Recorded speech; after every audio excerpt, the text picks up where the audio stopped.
Encontro Casual.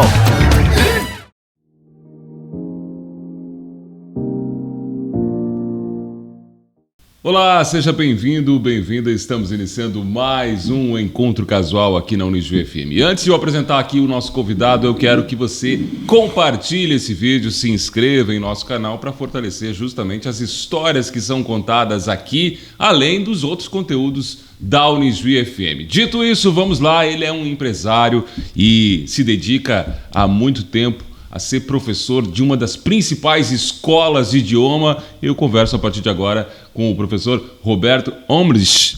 Vamos começar perguntando se acertei o sobrenome, Roberto. Acertou. Esse pessoal de Juí, né? Omrich é alemão, tipicamente alemão. Né? Vamos voltar no tempo, Roberto, e perguntar como é que surge o Roberto empresário. Claro, vem muito tempo depois, mas tem uma influência de família para esse lado, né? Tem. Na realidade, eu nasci em São Borja, fiquei em São Borja até os 13 anos de idade. Aí depois fui para Santa Maria fazer o ensino médio. Mas lá em São Borja, já quando eu tinha 5 anos de idade, já minha mãe tinha comprado uma franquia de uma escola de idiomas chamada FISC.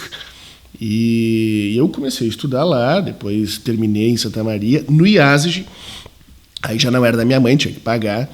E aí minha mãe abriu várias escolas de idiomas no estado, várias, eu digo umas 4, 5, né?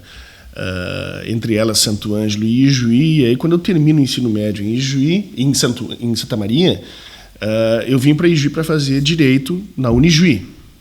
Orgulho, essa universidade é maravilhosa, fiz parte dela. E enquanto estava estudando aqui na Unijuí, eu fui trabalhar com a minha mãe como professor, né, de inglês e de espanhol. Na realidade, eu dou aula de inglês e espanhol. Por incrível que pareça, eu terminei espanhol antes do inglês. Aos 12 anos eu já tinha terminado. Só para saber, não tinha ainda tido nenhuma experiência fora do país? Não. Nunca tinha. Na realidade, eu sou da fronteira ali de São Borja com a Argentina, mas nunca tinha ido muito longe, não.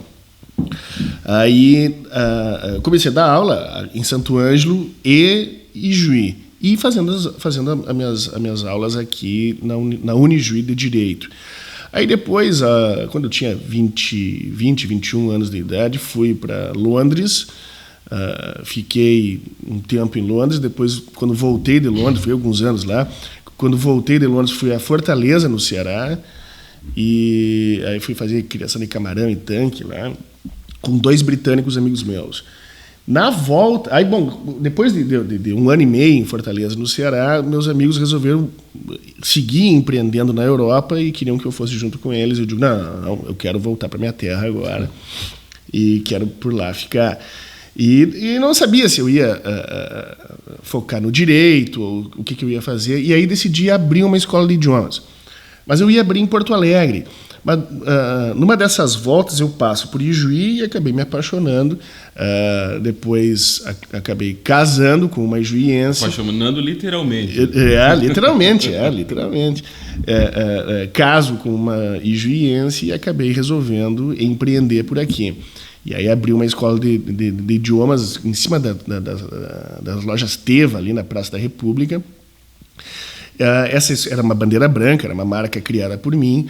E 2 anos depois, o IASG de Ijuí estava à venda, e aí a gente negociou, entrei em acordo para a compra dessa unidade, e aí assumimos era em agosto de 2008. E desde aquela época, né, a escola foi melhorando, né, mudando. Lá se vão 15 anos. Lá se vão 15 anos. Né? Naquela época a escola tinha 80 alunos. Hoje a escola está com quase 700. Por incrível que pareça, é a maior do estado. E eu recém voltei de Salvador, na Bahia. A escola foi premiada a 2ª melhor do Brasil. Segunda melhor do Brasil por causa de números, né? de excelência em serviço. E são coisas que a gente... Eu estava conversando antes, assim, tem aquelas coisas que a gente sempre... O complexo de vira-lata, né? A gente sempre acha que a nossa cidade ela é pouca coisa, né? Sempre acha porque ela é longe demais. É longe demais. Então, tudo aqui não é bom. Então a gente sempre acha assim, não, o bom mesmo deve ser uma escola lá em Porto Alegre, lá... E não só isso, não só vejo a questão até na saúde, por exemplo. Estava conversando com um amigo meu, o finado Davi Coimbra, o jornalista, quando ele é diagnosticado com câncer, o pessoal da RBS leva ele para o Sírio-Libanês, lá em São Paulo, né? Custe o que custar, quero salvar esse meu funcionário, o meu amigo e tal. E na época disseram para ele assim, olha, amigo, o único lugar da América Latina inteira que pode te salvar é uma cidadezinha lá no Rio Grande do Sul chamada Ijuí. Tem um médico lá testando um medicamento e esse medicamento é o único que... Pode dar alguma resposta. Que pode dar uma resposta. E deu, salvou ele. Por alguns bons anos ele se salvou por causa daquele tratamento em Ijuí. Então é estranho, porque as pessoas às vezes dizem que santo de casa não faz milagre, né? Agora a vida tem dessas coisas, né, Roberto? Você contando um pouquinho da tua história aí, passando rapidamente até chegar no Yazid, mas muito antes teve várias decisões aí, né? Claro. Por exemplo, por que do direito, né? Escolher direito? Sendo que a tua mãe já tinha a escola de idiomas, já podia ser esse o teu caminho, lá gerenciando as próprias escolas, né? Na realidade, aí que tá. Quando tu é jovenzinho. E tem a questão geracional também. Naquela época, eu notava assim, as famílias elas não faziam um plano de carreira para as pessoas. Então, basicamente, tu estava por tua conta, então tu tinha que... Eu notava assim que naquela época os pais eles colocavam o filho numa escola, numa boa escola, lavavam a mão e esperavam que a escola entregasse aquele serviço. Digo, olha, eu te entrego esse meu rapaz aqui, ou essa moça aqui, e ao fim do 3º ano eu quero isso aqui pronto, eu quero esse cara pronto. E é comprovado que, por exemplo, a escola ela instrui, ela vai te dar uma instrução de história, geografia, biologia, química, matemática, mas educação é em casa. Um planejamento de carreira é em casa que tu tem que fazer. E naquela época ninguém fazia isso, então... Tu acha que mudou muito? Não, acho que não mudou. Ainda continua um pouco assim, eu acho que não mudou, não. Segue, assim... A diferença daquela geração para essa é uma coisa chamada informação. Isso é verdade. A gente abre um computador, um laptop, um celular e a gente tem uma enciclopédia ali dentro e acesso a tudo e qualquer coisa. Então, se eu quiser fazer um concerto, qualquer coisa, basta ver um vídeo no YouTube. Então, isso mudou. Então, hoje eu noto as pessoas já chegando para consumir um produto com algumas horas de estudo sobre aquilo. Né? Então, eu vou comprar alguma coisa, primeiro eu vou estudar sobre aquilo. Primeiro eu vou ver qual é o melhor. Ninguém quer o segundo melhor, nem o terceiro melhor. Então, as pessoas querem qual é o melhor. Eu acho que o mundo mudou bastante. E, na realidade, a frase está errada. O mundo está mudando muito. E mudando rapidamente demais. Por exemplo, quem é que em janeiro desse ano diria uma coisa como ChatGPT? Ninguém tinha a mínima ideia disso aí, que isso ia acontecer. Quem é que... Acho que não sabemos ainda. Quem é que em janeiro de 2020 teria qualquer ideia de que uma gripezinha, que naquela época falavam isso, da China ia parar o planeta por 2 anos. É incrível. Então, quem é que, por exemplo, diria alguns anos atrás que teria um carro que te leva para algum lugar sem tu precisar dirigir ele? Eu posso sentar no banco do motorista, tirar um cochilo e o carro me leva para casa, ou me leva para o trabalho, ou me leva para outra cidade tranquilamente em segurança, que é o Tesla. Isso seria coisa de ficção científica. Cara, na época, eu me lembro, tinha um desenho animado chamado Os Jetsons, e aquilo pra mim era uma loucura, entende? Cara, que viagem esses loucos, cara. E é tudo real hoje. Boa parte, pelo menos, né? As chamadas de telefone, enfim. Né? Na realidade, o Stanley Kubrick, quando fez 2001, uma Odisseia no Espaço, eles vieram com propostas loucas. Por exemplo, a Bell, de telecomunicações dos Estados Unidos, propôs uma videochamada. Isso em 60 e poucos, nos anos 60. E o Stanley Kubrick, na realidade, usou esse telefone e conversou com a filha dele por videochamada em 1960 e poucos, cara. Aquilo era uma coisa assim, meu Deus, isso aí é nunca. Claro, teve algumas outras coisas, por exemplo, a Parker propôs uma caneta que escreve sozinha. Não, isso aí não, até hoje não aconteceu. Os cartões de crédito propuseram o fim do dinheiro em papel. E isso aconteceu já hoje, né? E vai acontecendo e vai mudando cada vez mais. Mas teve outras decisões. amigos lá ficaram pela Europa, resolvendo empreender lá, seguir a vida lá. Ficaram lá. E o Roberto não, o Roberto quis voltar. Voltei. Teve em algum momento da vida, pós essa decisão, que teve assim, mas eu podia ter ficado lá. Na realidade, eles vieram me visitar e entraram em contato comigo. Olha, Roberto, a gente está tendo problema em achar aqui o aeroporto de Ijuí. Eu digo, não é Ijuí. Na realidade, vocês vão ter que procurar ir por Porto Alegre. Porto Alegre, tá. Aí eu fui buscar eles em Porto Alegre. E aí, quando busquei eles em Porto Alegre, no caminho para Ijuí de carro, eles param o carro. Eu digo, o que houve? Cara, tu cometeu um crime, cara. Tu tá te escondendo? O que é isso, cara? Eu digo, não, cara, olha o tamanho do país é gigante, cara. 400 quilômetros aqui no Brasil é pouco, entende? Vocês estão na Grã-Bretanha, calma. Aí chegaram em Ijuí, olharam a cidade, mas isso aqui é um horror, essa cidade aqui é um horror. Eu digo, cara, pra ti pode ser um horror, pra mim é o céu, é o paraíso, entende? Eu já morei em vários lugares do mundo e eu posso tranquilamente dizer, o lugar que eu sou mais feliz de todos os que eu já morei, habitei, é Ijuí. Cara, eu não preciso andar de carro, ando de bicicleta, eu tenho vários amigos, eu não preciso de shopping centers, eu só preciso ver um bom amigo de um fim de semana, fazer um churrasco, escutar uma Chego música. rápido em qualquer lugar. Chego lá rápido em qualquer lugar. Cara, o que eu quiser, eu compro pelo meu celular e chega 3, 4, 5 dias depois. Ok, se eu comprar do exterior, chega um mês depois. Demora um pouquinho mais. Mas eu tenho acesso a tudo e eu tenho, vou te dizer, consideravelmente segurança em caminhar aqui e nunca me preocupei. Na realidade, nunca vi um crime acontecer em Ijuí. Ou alguém falar... Claro, eu não habito a periferia, né? Mas ali, a parte que eu vivo na cidade, eu nunca vi um crime, nunca vi ninguém roubar nada. É tranquilo. A hora mais difícil do programa chegou, Roberto. O que a gente vai ouvir? As duas primeiras do programa de hoje. Maravilhoso. Música, cara. Música. Faz parte da tua vida? Faz parte da minha vida, cara. Eu sou apaixonado por música, né? Então eu tinha, lá nos anos 80, eu tinha um monte, eu sou de 79, né? Então, na realidade, nos anos 70 eu era muito bebê. Mas lembro mais dos anos 80, eu tinha meus LPs e eu era extremamente crítico àqueles LPs. Eu tinha capa de flanela, agulha diamantada, era um horror. Aí depois chegam as fitas cassete. Por isso que eu digo que o mundo muda numa velocidade gigante e não me impressiona, porque a minha história é essa, das mudanças, entende? E aí vem a fita cassete. Aí a fita cassete eu consigo, por exemplo, gravar, mudar e tal. Aí depois vem o CD. Aí depois vem o MP3. Cara, uma coisinha pequenininha que custava quase nada, eu colocava não sei quantas mil músicas. Aí depois morre tudo isso aí e vem o Spotify. Quem diria, cara? Entende? Por meia dúzia de reais ali, ou dólares ali, tu tem todas as músicas do planeta ali. Isso você está falando aí de 2 décadas, né? 2 décadas.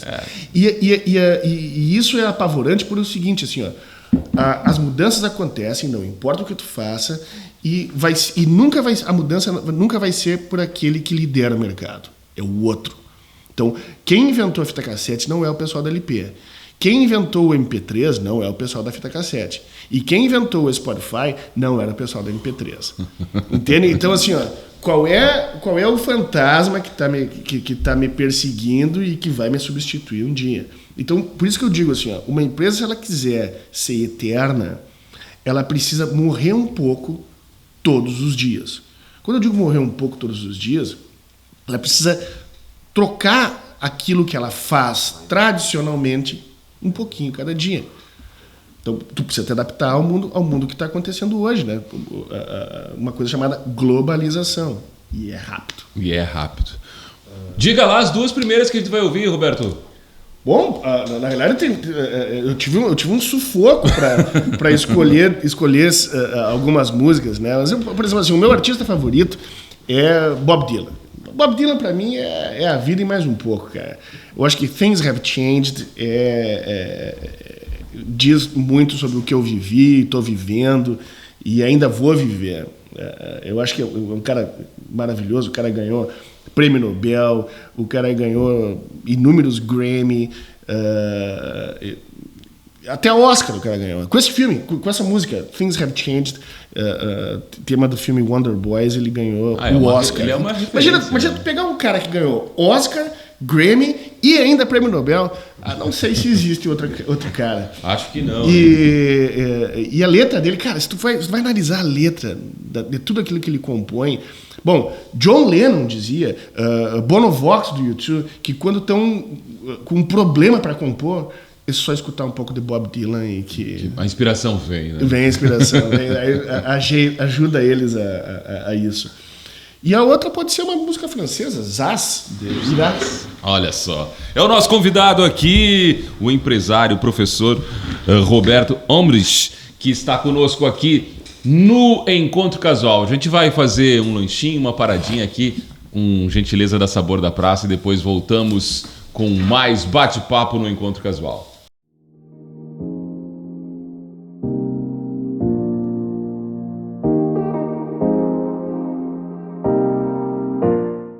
Muito bem, vamos seguindo aqui o Encontro Casual com o Roberto Omrich, que é diretor, empresário. Diretor? Posso falar? Diretor, professor, proprietário. Chamando de professor, eu sempre acho que professor é uma, eu sou professor. Uma nobre qualificação. Eu sou professor. Se me perguntar qualquer coisa, o que tu faz, eu não sou professor. Como é que chegou o IASES, né? Você até chegou lá, mas não falou de como é que foi para você essa decisão de ter a própria escola de idiomas, né? E hoje uma das principais de Juí, região, do estado, como você disse, com premiação e tudo, né? Na realidade, é a maior escola do estado.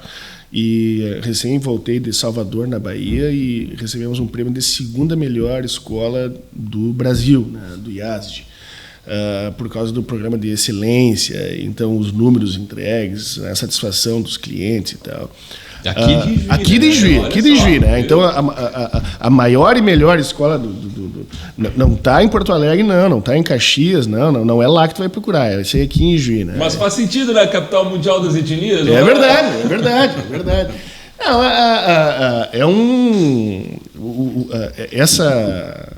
Esse sucesso da escola, eu interpreto que assim, toda empresa é como se fosse uma máquina. E essa máquina ela é composta de várias engrenagens. E para que essa engrenagem, para que a máquina ande bem e funcione a seu plena potência, mas 100% dessas engrenagens têm que estar funcionando. Então, basta, por exemplo, uma consultora de vendas, a moça da recepção, um rapaz da recepção, não tem essa questão, está de mau humor, a instituição inteira vai ser penalizada. E tem um provérbio chinês que diz que uma reputação de 1000 anos é completamente destruída pela conduta em apenas 1 segundo. Então, ou tu tem todo mundo qualificado, motivado. Então, o sucesso é de todos eles. Não existe, seria injustiça dizer, é mérito da gestão. No caso, a questão da gestão é da minha esposa, Luciana Menegon, ela que faz a gestão da empresa hoje. A parte pedagógica é minha. A parte de vendas. Uma empresa ela é dividida em várias partes. E se todas elas forem qualificadas, conversa com 100 empresários, os 100 vão te dizer qual é o calcanhar daqueles deles. Do ramo mais diverso possível, desde industrial a coisa. O calcanhar de Aquiles de qualquer empresa, de qualquer ramo, se chama mão de obra qualificada.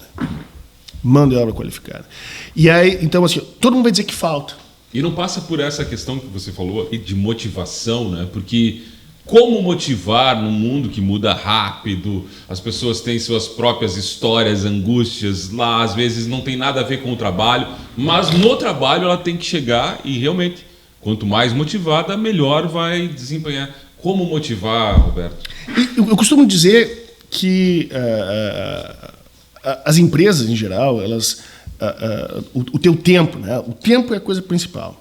O teu tempo ele tem que ser dividido entre 80 e 20. 80% é o operacional. É o tempo que tu usa para fazer o que tem que ser feito. O que tem que ser feito. Então, 80% tem que ser o operacional.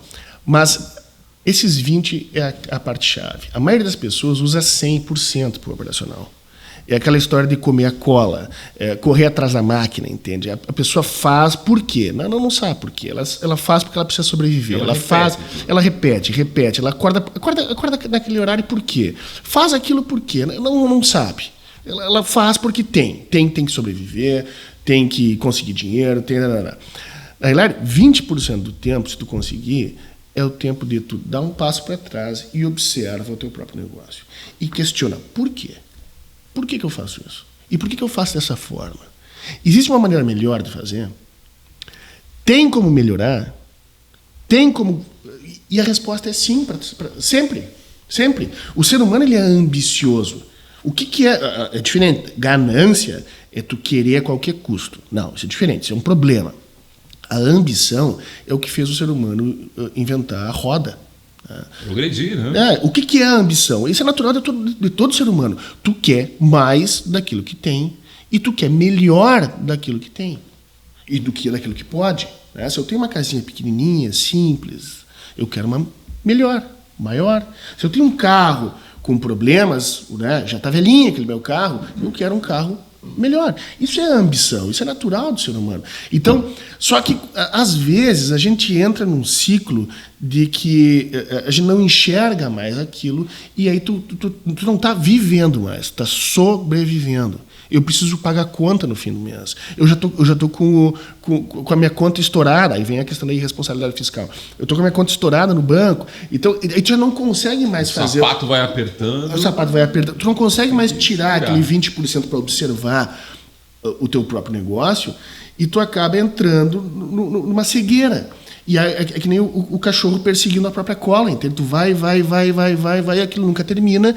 Até que um dia tu morre e passa o bastão para alguém. E acabou. E acabou, né? Não é fácil motivar. Agora, você acha que também mudou o perfil de profissional? E estou falando até de aluno também, né? A geração não aceita mais. Mudou. Talvez seja esse robô e vai achar outra saída. Talvez ainda não está buscando também a qualificação para isso.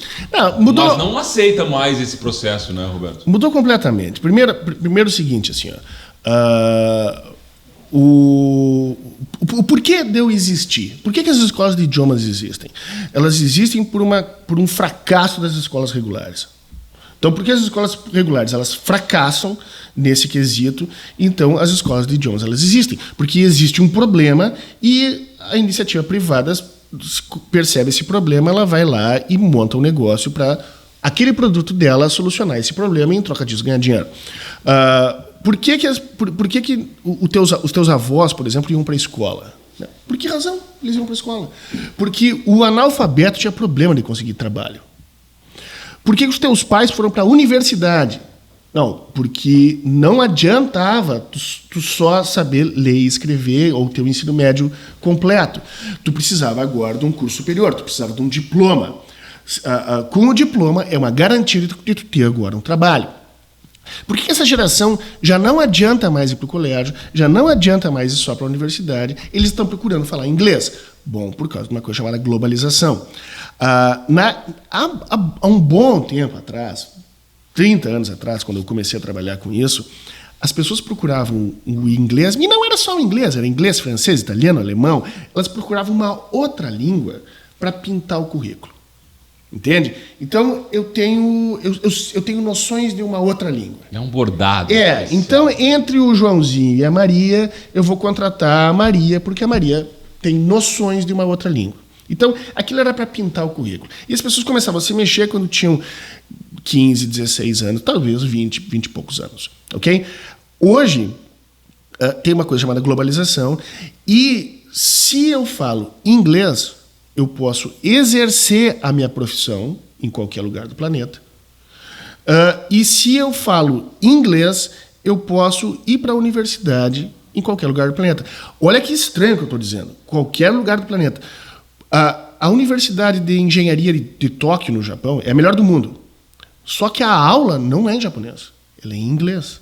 Então, para eu estudar lá, eu não preciso falar japonês em Tóquio, no Japão. Eu preciso falar inglês, porque a aula é em inglês.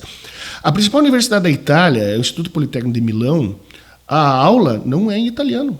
Eu não preciso falar italiano. as aulas, elas são em inglês. E aí vamos pegar, por exemplo, a Europa inteira. Áustria, Alemanha, França, Holanda, Bélgica, Suíça, Dinamarca, Suécia, Noruega, Finlândia, né? Estava com um finlandês aqui em casa agora até alguns meses atrás. Eles já trocaram a língua das universidades. Claro, as principais. As universidades regionais mantiveram a língua local. Mas as principais, tipo a Federal de Berlim, as principais universidades já trocaram, e não é algo de agora. Isso aconteceu 12, 15 anos atrás já. Então, por incrível que pareça, é possível um ijuiense fazer a universidade na Alemanha, medicina, direito, arquitetura, engenharia, qualquer coisa, de graça, quase de graça. Lá tu precisa pagar mais ou menos uns 1.000 euros o ano, que é manutenção da universidade. Dá para um ijuiense estudar lá? Dá. Claro que dá. Basta se ele falar fluentemente inglês. Não pode ser um inglês... Fluentemente inglês. A outra coisa é o seguinte, agora vou te dar um dado do Ministério da Educação brasileiro. 99% do brasileiro, olha só, 99% do brasileiro não sabe falar inglês. Sabe que blue é azul, pink é rosa, dog é cachorro, mas não sabe falar inglês. Bom, esse cara, ele não tem alternativa. Ele tem que fazer Enem ou vestibular. Ponto. E ele restringe o mercado de trabalho dele ao Brasil. Ponto. O cara que sabe falar inglês fluentemente, ele amplia os horizontes dele. Não é que tu seja obrigado a ir para um outro lugar, mas tu tem as portas abertas. Então, vou te dar algum dado. As universidades na Europa, hoje, estão sobrando vaga. Estranho, né? A população local, ela não tem esse desespero para ir para a universidade que o brasileiro tem. O brasileiro, porque o Estado, e esquece partido, tá? Esquece a questão. O Estado, historicamente, ele não te dá segurança. Então eu preciso acumular fortuna para cercar minha casa de cerca elétrica, grades, alarmes e tal, porque o Estado não me dá segurança. Pelo menos a população tem essa impressão. O Estado não me dá uma saúde de qualidade, então eu preciso de um plano de saúde. O Estado não me dá uma educação de qualidade. Então a pessoa que é classe média para cima, ela precisa pagar uma escola particular para o filho, porque ele tem a noção de que o Estado não dá um serviço de qualidade. Então, por causa de todas essas coisas, o brasileiro tem esse desespero de acumular fortuna para proporcionar para a geração que vem depois dele decência. Decência, só quer decência. Já lá eles não têm isso aí. Tudo é de graça, é seguro, eu não preciso pagar nada de saúde. Então eles não têm esse desespero para ir para a universidade. Eles empreendem, abrem uma borracharia, abrem uma floricultura, começa a trabalhar. Um amigo meu trabalhava como lavador de vidraça, cara, e fazia um dinheirão. Ele tinha uma Fiorino e ele pegava, que nem esses lavadores de para-brisa. Ele tinha a rua principal da cidade, assim, ele lavava a vidraça de todas aquelas lojas ali. E era incrivelmente rápido. E ele era e eles pagavam por mês para ele um baita de um valor. Então, esse desespero para ir para a universidade é coisa de brasileiro. E por causa do que acontece aqui no Brasil, né? Então, o que eu estou dizendo? Estou dizendo que as universidades hoje estão vazias lá. Eu peguei meus filhos e simulei, mandei... o que tu faz para entrar numa universidade no exterior? Primeiro, tem que terminar o ensino médio. Ok, tá com o diploma do ensino médio. Segundo, tu tem que provar que tu tem um inglês fluente. Faz uma prova internacional. O certificado do MEC não vale nada, o certificado de uma escola de idiomas também não vale nada. Tem que fazer uma prova internacional. Entra na internet, vê aí, provas internacionais. Depois que eu estou com essa prova internacional, que atesta que eu falo fluentemente, não só falo, mas que eu tenho uma compreensão escrita, de escuta, né, tudo, junto com o meu certificado do ensino médio, eu mando uma carta. Faz o ChatGPT mandar essa carta para ti. Manda uma carta para a universidade, manda um e-mail para a universidade pedindo a vaga. Olha, eu quero estudar medicina, eu quero estudar engenharia, eu quero estudar arquitetura. Aí. E eu vou ser bom para a universidade por causa disso, e a universidade vai ser boa para mim por causa disso. Copia e cola e manda para umas 200 universidades. Cara, a probabilidade de segunda-feira tu ser aceito aí em umas 50 universidades federais da Europa é imensa. Pagando quase nada. Ou seja, Estudar numa baita de uma universidade europeia, que existe há mais tempo que o Brasil foi descoberto, é coisa de rico? Não, não é coisa de rico. É barato. E é difícil de entrar? Não. Eu recém falei que não é. Está sobrando vaga. Por exemplo, eu simulei numa universidade em Munique, na Alemanha, tinha 120 vagas para medicina, federal universidade. 120 vagas para medicina e só tinha 82 inscritos. Ou seja, está sobrando. Então, se o juiense mandar uma carta dizendo, ei, eu quero estudar aí, eles vão dizer o que para ti? Vem. Vem. Isso que nem estamos falando em envelhecimento da população europeia. E outra, eu vou perder meus dedos aqui colocando exemplos de juiense que estão lá fazendo isso. Que fizeram, viram essa Fizeram e estão fazendo isso aí hoje. Mais música, Roberto. Vamos ouvir mais duas?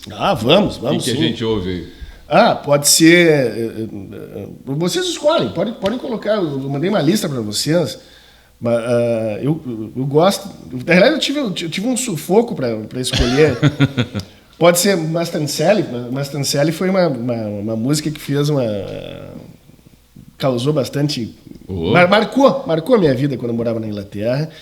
E tem um espanhol, que aí eu passei um tempo pela Espanha também, que é Fito e los Fitipaldis. O nome da banda é estranho, mas eu adoro. É rock and roll espanhol da Espanha. O som não é estranho, o som é bom. Por la boca vive el pez. É o Roberto, nosso convidado aqui. A gente vai ouvir as duas músicas, depois volta com o bloco final do programa, o Encontro Casual da Unijuí FM.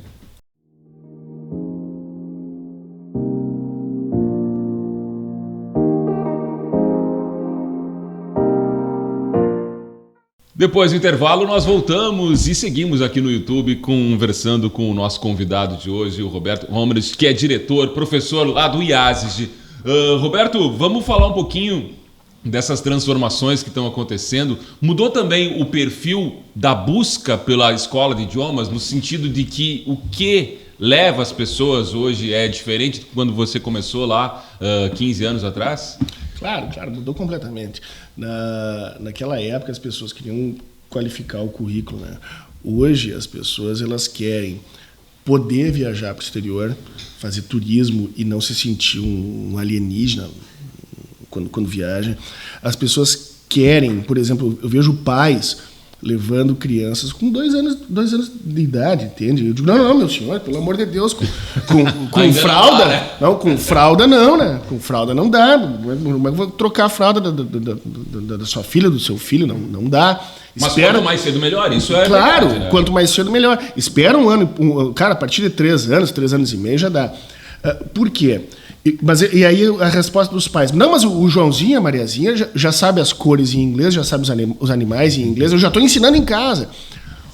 Então tu tem uma geração de pais preocupados antes, mas bem antes, com o que vai acontecer com aquele pintinho dele, e já antes plantando a coisa, e projetando possibilidades no futuro. Ou seja, os outros só têm Enem. Para o meu filho, eu quero que seja possível, e às vezes tem muita questão da frustração dele mesmo, porque ele não foi capaz daquilo, ou a ele não foi possível aquilo, então eu quero compensar no filho. Eu quero para ele não deixar possível, por exemplo, que ele estude em qualquer lugar do mundo e que trabalhe em qualquer lugar do mundo, embora seja um paradoxo, porque muita gente quer os filhos para si, né? Eu acho, por exemplo, que o filho não precisa nem sair de ti. Tu pode adotar, não tem problema. Mas eu acho que eu interpreto que tu é como se fosse um pincel. Tu precisa lambuzar aquela criança que passa por ti. Eu acho que a criança não precisa sair de ti, não. Mas ela precisa passar por ti e tu precisa deixar uma marca nela. Tu precisa deixar um legado nela. E isso é educação, isso é exemplo, isso é valores, entende? Então é por isso que eu vejo muita gente hoje começando bem antes, e é bem comum, por exemplo, existem crianças, por exemplo, que aos 14 anos já falam fluentemente 2 línguas, fora o português. E pode daí ir lá para a Europa e buscar por exemplo, a minha filha tá com 14 anos, tá morando em Buenos Aires, numa escola britânica, e já fala fluentemente inglês. Claro, é uma exceção, ok, né? Mas fala fluentemente inglês e espanhol. Por exemplo, a guriazinha está no 9º ano do ensino fundamental, entende? Tem aquela questão, e a questão da ausência dos medos. Há um tempo atrás, tu ia para o exterior, tu ia para um lugar desconhecido, tu ia para a selva. Meu Deus, como é que deve ser? Tudo é difícil, tudo é caro, tudo é... Não conhece essa cultura. E hoje, essa geração de hoje, eles não têm esse medo mais. Né? Eles passam por Nova York, olham para aqueles prédios e não se impressionam tanto mais como há um tempo atrás, que tu ficaria horas e horas olhando aquilo, impressionado como aquilo ali fosse um lugar transcendental, sabe? Falando em projeção, né, como você disse, o mundo muda muito rápido e em tempos de globalização e questões econômicas, a China desponta aí e hoje o mundo inteiro faz negócio com a China, temos aqui produtos da China tomando conta do mercado. O idioma também pode mudar, o inglês não ser mais a referência internacional a partir desse domínio também chinês? Eu acho que não. Hoje, se tu perguntar qual é a língua mais falada no mundo inteiro, é o mandarim. É o mandarim. É o mandarim. Porque só eles já são 2 bilhões. Né? Então, o planeta tem 8 bilhões de habitantes, eles são 1/4. A China é quase um outro quarto. A Índia, perdão. Então, só a China e a Índia já são quase metade do planeta. Então, hindu e mandarim são as línguas mais faladas, porque só eles já são isso aí. Só que eles falam inglês e os outros não falam mandarim. Os indianos falam inglês e os outros não falam hindu, a língua deles. Né? Não sei como é que se chama a língua dos indianos. O hindu é quem nasce lá. Então, como o planeta inteiro hoje já fala inglês e o inglês ele é conhecido pela simplicidade gramatical, não existem tempos verbais, por exemplo, no português, né? Eu trabalho, trabalhei, trabalhava, trabalharei, trabalharia. A palavra ela vai trocando em cada tempo. E ela troca para cada pessoa ainda. Eu trabalho, tu trabalhas, ele trabalha. Nós trabalhamos, vós trabalhais, eles trabalham. Então, troca para cada pessoa e troca para cada tempo. Aí tu multiplica isso. Então, só para o verbo trabalhar, eu tenho aí uma infinidade de palavras. No inglês não tem isso aí. Eu troco uma palavrinha antes e aquilo significa que está no presente, passado, futuro ou condicional. É muito mais simples. Então, para um africano falar inglês, é fácil. Demora 3, 4 anos? Demora, é verdade, mas dá. Agora, se eu te der a instrução de mandarim, em 3 anos tu vai falar mandarim fluentemente? Me parece que não. Não tem como. O português é difícil, cara. O português é difícil. Cara, pega um americano ou um alemão, sei lá, e começa a dar aula de português para ele. Vai para tu ver o tempo que ele vai demorar. Lá na Alemanha, né? Claro, aí se tu vier para cá, para praticar, imagina, o tempo inteiro tomando tapa no ouvido, aí acelera o processo. Mas ele lá na Alemanha, aprendendo português, ele vai demorar alguns bons anos e não sei se o processo vai ficar bom no final. O inglês também é assim, ou é melhor uma imersão? Todas as línguas são assim.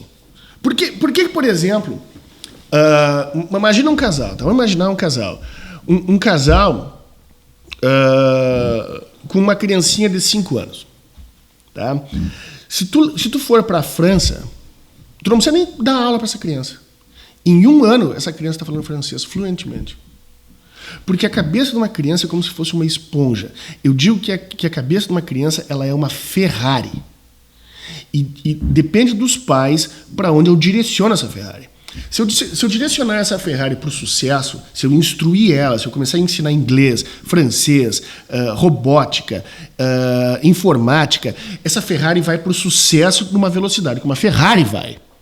Agora, se eu direcionar essa Ferrari para o fracasso, para joguinho de computador, para desperdício de tempo na internet, no YouTube, no WhatsApp, essa cabecinha dessa criança ela vai como uma Ferrari para o fracasso. Então, ela é boa. A cabeça de uma criança, ela não é muito boa. Ela não é boa. Ela é fenomenal. Eles fizeram estudos em que o avô era alemão, a avó era francesa, o pai era turco, não sei. A criança aprendeu todas as línguas. Todas as línguas. Porque quando ela é bem pequenininha, ela não tem pensamento crítico. Ela não se questiona por que disso. Ela simplesmente Aceita e por isso, muito cuidado com uma criança. Muito cuidado com aquilo que tu fala para uma criança, porque ela vai aceitar aquilo e ela vai acreditar naquilo. Então, cuida com uma criança, cara.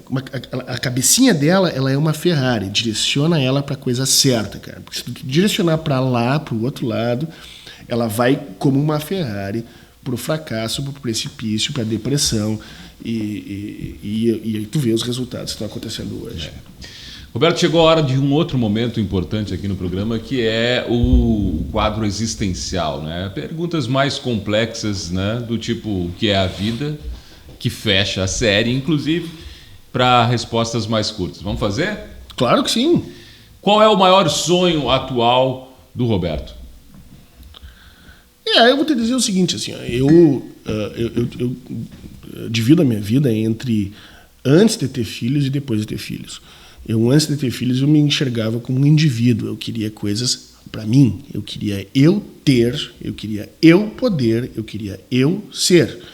Depois de ter filhos, eu não me enxergo mais como um indivíduo, não. Eu já me enxergo como um provedor e eu quero o melhor para eles. Então, eu quero preparar um pai de família, eu quero preparar uma futura mãe de família. Eu preciso preparar duas mentes para que sejam boas pessoas e que deixem uma boa semente para esse mundo ficar melhor. Então, eu dou... Claro, eu trabalho todos os dias porque eu preciso de uma coisa chamada dinheiro. Eu preciso sobreviver primeiro, né? Antes de viver, eu preciso sobreviver. Eu vou todos os dias trabalhar. Eu preciso que a minha empresa cresça, porque toda empresa está fadada a crescer ou morrer. Porque se a tua empresa ela não crescer, o outro cresce e tu morre. Então, crescer não é uma decisão de uma empresa. Ou ela cresce. É uma necessidade. É uma necessidade. Ou ela cresce e melhora, ou ela morre. Então, para minha empresa não morrer, ela precisa crescer. Então, eu uso o meu tempo para que a minha empresa cresça o tempo todo, todos os dias, o tempo todo. Então, por isso é necessário inovar, criatividade. E para isso é necessário ócio.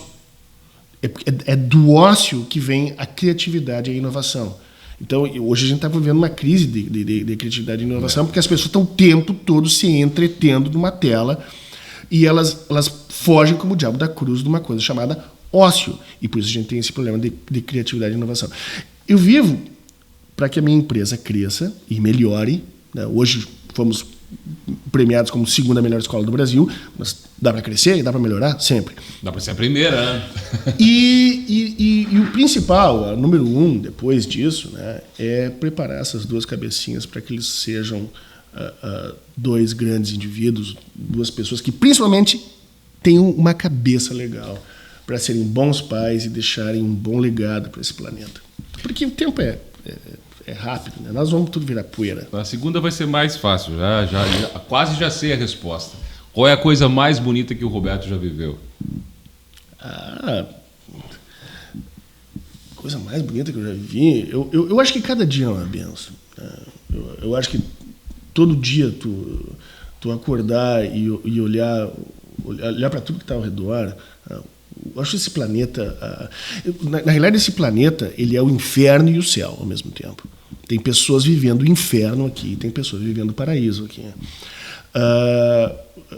Uma das principais coisas no mundo é maturidade. O que é maturidade?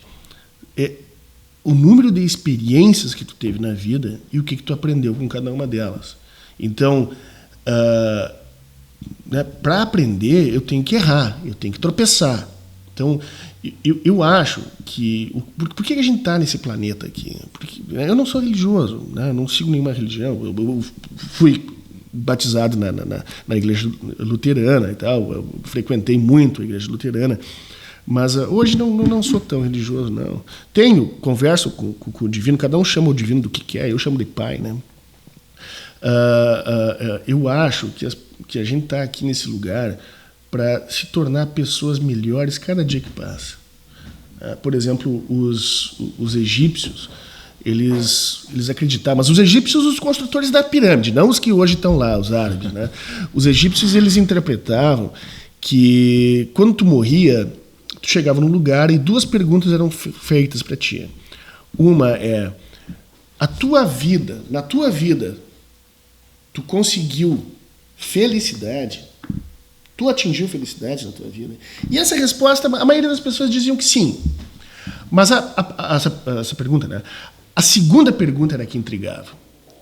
A tua existência, a tua vida, trouxe felicidade para quem está ao redor de ti? Uou! Aí as pessoas engoliam a saliva. E por isso que eu acho que é necessário tu marcar positivamente cada pessoa que está ao teu redor. Por isso que eu acho que é necessário mudar diariamente. Tu tem que ser diferente de ontem. Né? Tu tem que Melhor. Melhor. Cometa erros, não tem problema. Caia 7 vezes, levante 8.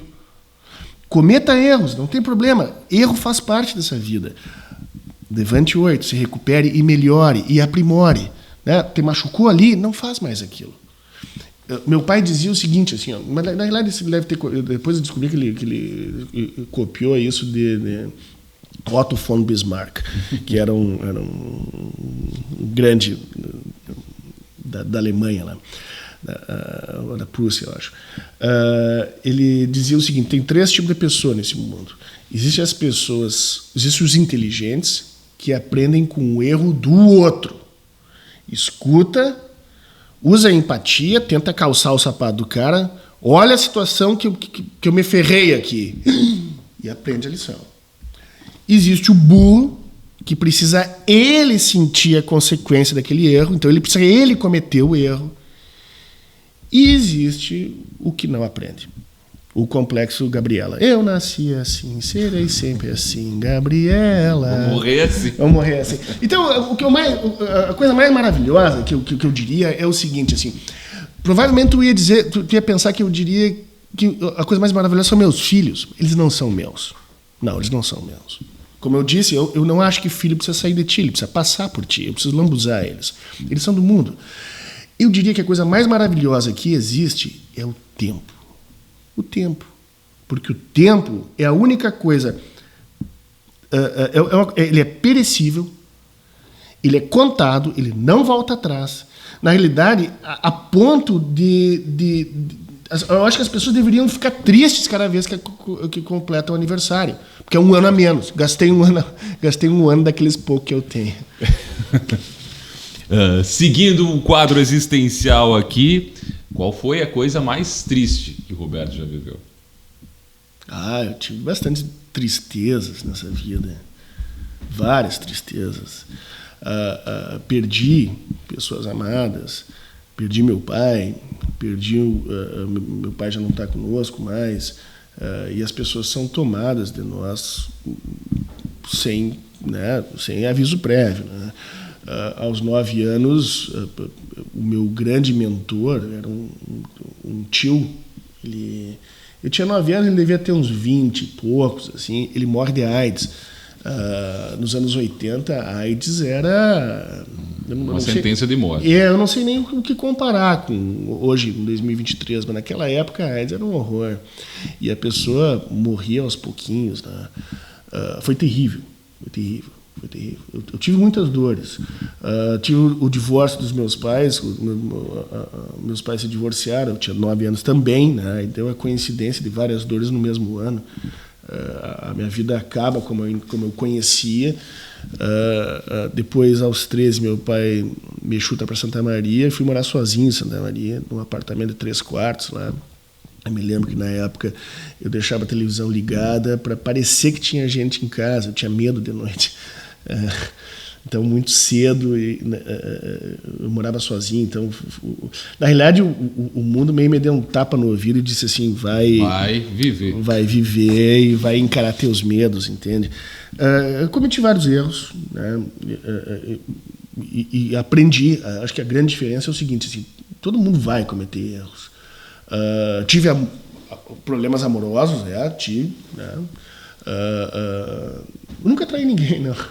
Mas uma vez fui traído de uma namoradinha que eu tinha com 15 anos. perdas, ganhos. Não, eu vou te dizer, eu procuro sempre olhar o copo meio cheio. Eu aprendo com o erro, mas eu procuro olhar sempre o copo meio cheio e para onde eu estou indo. Então, eu acho que esses tropeços eles fazem tu redirecionar, como se fosse uma canoa, um barco, né? Eu não vou reclamar do vento. E também não sou burro de esperar que ele esperar qualquer coisa dele, então eu vou ajeitar a vela. Que é o que te cabe. É o que me cabe. O que eu posso fazer? O que está na minha alçada? O que está na minha alçada é isso. Então tá. Então eu tenho mágoas do passado? Tenho. Isso me traz consequências no presente? Não. Eu resolvi a maioria delas. Eu fiz o caminho de Santiago de Compostela em 2003 e ali, enquanto caminhava, né, foram 23 dias caminhando, eu conversava comigo mesmo. E é um hábito que eu tenho até hoje. Então, às vezes, eu passo por um funcionário meu conversando comigo. E as pessoas me olham apavoradas. Eu digo, não te assusta, fulano. Eu sei que eu sou um pouco louco, mas eu tenho esse hábito de conversar comigo mesmo, sabe? Mas eu não tenho, assim, por exemplo, algo... É isso, né? Eu tive perdas, tive e cometi bastante erros, mas nenhum, assim, que faça eu te dizer assim, bom, aquilo ali foi... a coisa mais triste. A coisa mais triste. Não, eu tive várias tristezas, desde amigos, amores, a negócios... eu recomendo para vocês ler um poema de um britânico chamado Rudyard Kipling, e esse poema significa, o nome dele é S-E, de Rudyard Kipling. Aquilo ali é mais ou menos uma bula de como viver a vida. Não te fascina com muita coisa, mas também não tema tudo. Falando em temer, o que é a morte para Roberto? A morte é algo inevitável, é um estágio da vida. Eu não acho que a morte seja algo ruim, não. Por isso que eu digo assim, a coisa mais preciosa que todos nós temos, sem exceção, é o tempo. É o tempo, a gente tem tempo. Estatisticamente, nós vamos ter o quê? 80 anos? Uns um pouco mais, outros um pouco menos, dependendo dos hábitos que a gente tem. É tão precioso que a gente não sabe o quanto tem. Né? Então, assim, faça o melhor disso aí.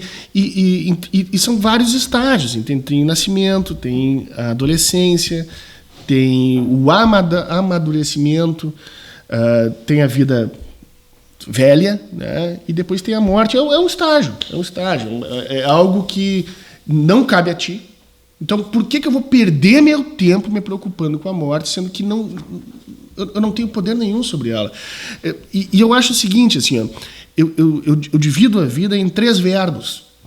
Eu acho que as pessoas, quando são mais jovens, elas se preocupam muito com o verbo ter.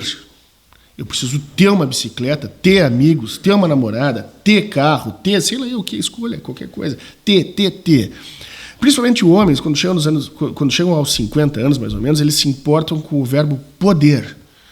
É impressionante como o poder fascina as pessoas, né? Como é que tu explica, por exemplo, um cara de 80 anos, senador da República, lá em Brasília, brigando, por que tu não vai para uma fazenda, ou sei lá o quê, fazer alguma coisa que tu aprecia, cara? Tu tá na bola na caçapa, caindo na caçapa, cara. A coisa está terminando, o teu tempo, a coisa mais preciosa que está terminando, e tu tá lá em Brasília brigando, cara. O poder fascina, o poder cega. Então, começa a vida no verbo ter, depois pro verbo poder, e aí depois os mais sábios, as mulheres, as mães principalmente, e os mais velhos, vão te dizer que não tem nada a ver com ter e poder. O principal é ser. Seja. E para finalizar, Roberto, o que é a vida? A vida é um presente. A vida é a possibilidade de tu desfrutar de tudo que está aqui. Eu vejo que a vida é um presente. É um presente que chama o divino como tu quiser. Eu chamo ele de pai.